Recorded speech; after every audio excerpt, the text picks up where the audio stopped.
Bonjour et bienvenue. Aujourd'hui, on va plonger au cœur d'un des mécanismes les plus fondamentaux et franchement les plus élégants du corps humain, sa capacité à maintenir un équilibre chimique absolument parfait. C'est un véritable numéro de haute voltige qui se joue en permanence à l'intérieur de nous. On pourrait se poser la question, la réponse est une histoire assez incroyable, de surveillance, d'ajustement et de régulation, et ce, à chaque seconde. Notre corps mène une bataille constante et silencieuse pour maintenir cet environnement interne stable, un état qu'on appelle l'homéostasie. Allez, on rentre dans le vif du sujet. Voici le chiffre magique, 7,40. C'est le pH idéal de notre sang. Et la marge de manœuvre, elle est incroyablement étroite. Alors pourquoi tant de précision ? Eh bien, c'est parce que toutes les protéines et les enzymes qui nous maintiennent en vie, elles, ne fonctionnent que dans cette minuscule petite fenêtre. En dehors des limites de 7,0 à 7,8, la vie devient tout simplement impossible. Les enjeux sont donc extrêmement élevés. Bon, voilà le plan de match pour cette analyse. On va d'abord comprendre la menace constante, puis on découvrira les systèmes de défense, des plus rapides aux plus puissants. Ensuite, on verra ce qui se passe quand tout déraille, et enfin, comment les médecins arrivent à déchiffrer le problème. Première étape donc, comprendre l'agression. Le défi principal pour notre corps, en fait, c'est sa propre tendance à s'acidifier. Chaque jour, notre métabolisme produit une quantité vraiment considérable d'acide qui menace de faire basculer notre pH dans la zone rouge. Alors, le point crucial à comprendre, c'est qu'il y a deux types d'ennemis. D'abord, l'acide volatile. En gros, c'est du dioxyde de carbone, le CO2. On en produit une quantité astronomique, jusqu'à 15 000 millimoles par jour. C'est énorme. Heureusement, il est assez facile à éliminer, il suffit de respirer. Et puis, il y a les acides fixes. Ils sont beaucoup moins nombreux, mais bien plus tenaces. Eux, ils proviennent de la dégradation des protéines de notre alimentation. Et là, un seul organe peut s'en charger, le rein. Face à cette production continue d'acide, le corps a une première ligne de défense quasi instantanée. Il faut imaginer des sortes d'éponges chimiques qui sont là, prêtes à absorber les ions acides à la seconde où ils apparaissent. Ce sont ce qu'on appelle les systèmes tampons.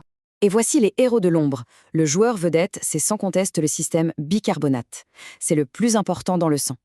L'hémoglobine, dans nos globules rouges, est aussi un partenaire extrêmement puissant. Les protéines et les phosphates, eux, jouent des rôles un peu plus spécialisés, mais tout aussi essentiels, surtout à l'intérieur des cellules et dans les reins. Maintenant, ce qui est vraiment fascinant, c'est de comprendre pourquoi ce système bicarbonate est si spécial. Contrairement à un simple tampon chimique dans un bécher de laboratoire, le système bicarbonate n'est pas un système fermé.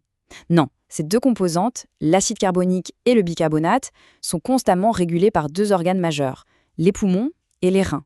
Et c'est justement ça qui le rend si incroyablement efficace. Allez, passons maintenant aux poids lourds, les organes qui assurent le contrôle à long terme quand les tampons sont dépassés. C'est là que la véritable magie opère, avec un duo qui est parfaitement coordonné. Et cette diapositive illustre brillamment ce partenariat. D'un côté, on a les poumons, qui agissent très vite. Ils contrôlent le niveau de CO2 dans le sang simplement en ajustant notre respiration. Trop d'acide, hop, on hyperventile pour expulser plus de CO2. Pas assez d'acide, on ralentit la respiration. Et de l'autre côté, on a les reins. Ils sont plus lents, c'est vrai, mais beaucoup plus puissants. Eux, ce sont les maîtres du bicarbonate et de l'élimination des ions H+, qui viennent des acides fixes. En fait, tout l'équilibre du pH peut se résumer à ça, un rapport entre ce que fait le rein et ce que fait le poumon. Le rein, c'est un vrai maître stratège. Sa mission est double et elle est absolument vitale. Premièrement, il doit récupérer chaque jour la totalité du bicarbonate qui est filtré, une quantité énorme, 4500 millimoles. S'il ne le faisait pas, on tomberait immédiatement en acidose sévère. Deuxièmement, il doit éliminer les 50 à 100 millimoles d'acide fixe produits par notre alimentation, et pour ça, il a deux techniques bien rodées.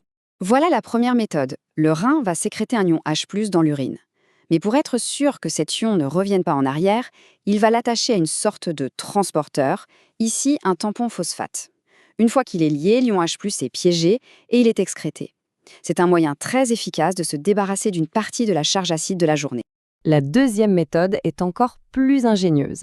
Les cellules du rein vont carrément fabriquer de l'ammoniac, qui est une base. Cet ammoniac diffuse dans l'urine, où il va capturer un ion H+, pour former de l'ammonium, le NH4+. L'ammonium, lui aussi, est piégé dans l'urine et éliminé. Et le plus beau dans tout ça, c'est que pour chaque ion H+, éliminé de cette manière, la cellule rénale régénère un ion bicarbonate, qui retourne dans le sang. Donc le rein ne fait pas que jeter l'acide, il refait aussi le plein de nos défenses. C'est brillant. Mais que se passe-t-il lorsque ces systèmes si magnifiquement régulés sont dépassés ? Que ce soit à cause d'une maladie ou d'une intoxication, l'équilibre peut être rompu. Et ça conduit à deux grands états. l'acidose où le sang est trop acide ou l'alcalose où il est trop basique. Ce tableau résume très bien les 4 grands déséquilibres. 2 sont d'origine respiratoire, donc liés à un problème de gestion du CO2 par les poumons, et 2 sont métaboliques, liés à un problème de gestion du bicarbonate. Il faut bien noter la cause primaire. En acidose respiratoire, c'est le CO2 qui augmente, alors qu'en acidose métabolique, c'est le bicarbonate qui diminue. Prenons l'acidose métabolique, un des troubles les plus fréquents. D'où est-ce que ça peut venir ? Eh bien, soit d'une production excessive d'acide, comme dans le diabète non contrôlé, ou lors d'un gros manque d'oxygène, soit d'une perte de bicarbonate, par exemple lors de diarrhée sévère, ou encore d'une incapacité des reins à éliminer les acides, ce qu'on voit dans l'insuffisance rénale. Bon, face à une acidose métabolique, comment les médecins font la différence entre une perte de bicarbonate et une production d'acide ? Ils utilisent un outil de calcul très astucieux qui leur permet de regarder ce qui n'est pas mesuré directement dans le sang.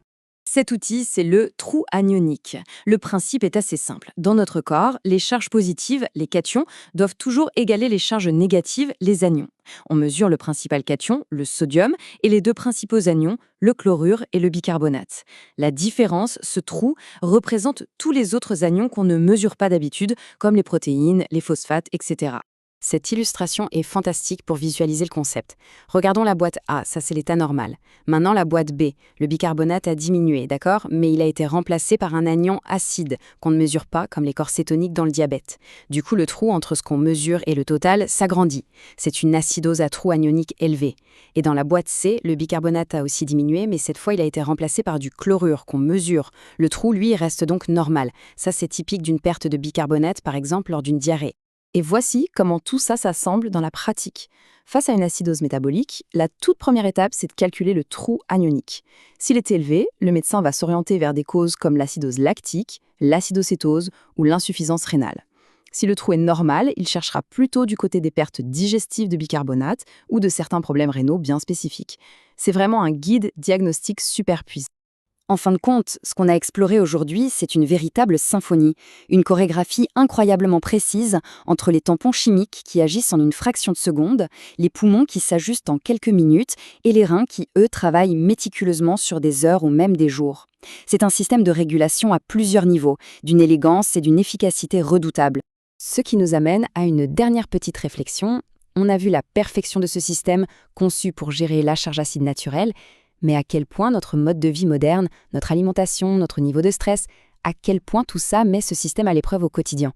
C'est une question qui connecte toute cette biochimie complexe à notre vie de tous les jours, et je pense qu'elle mérite vraiment d'être posée.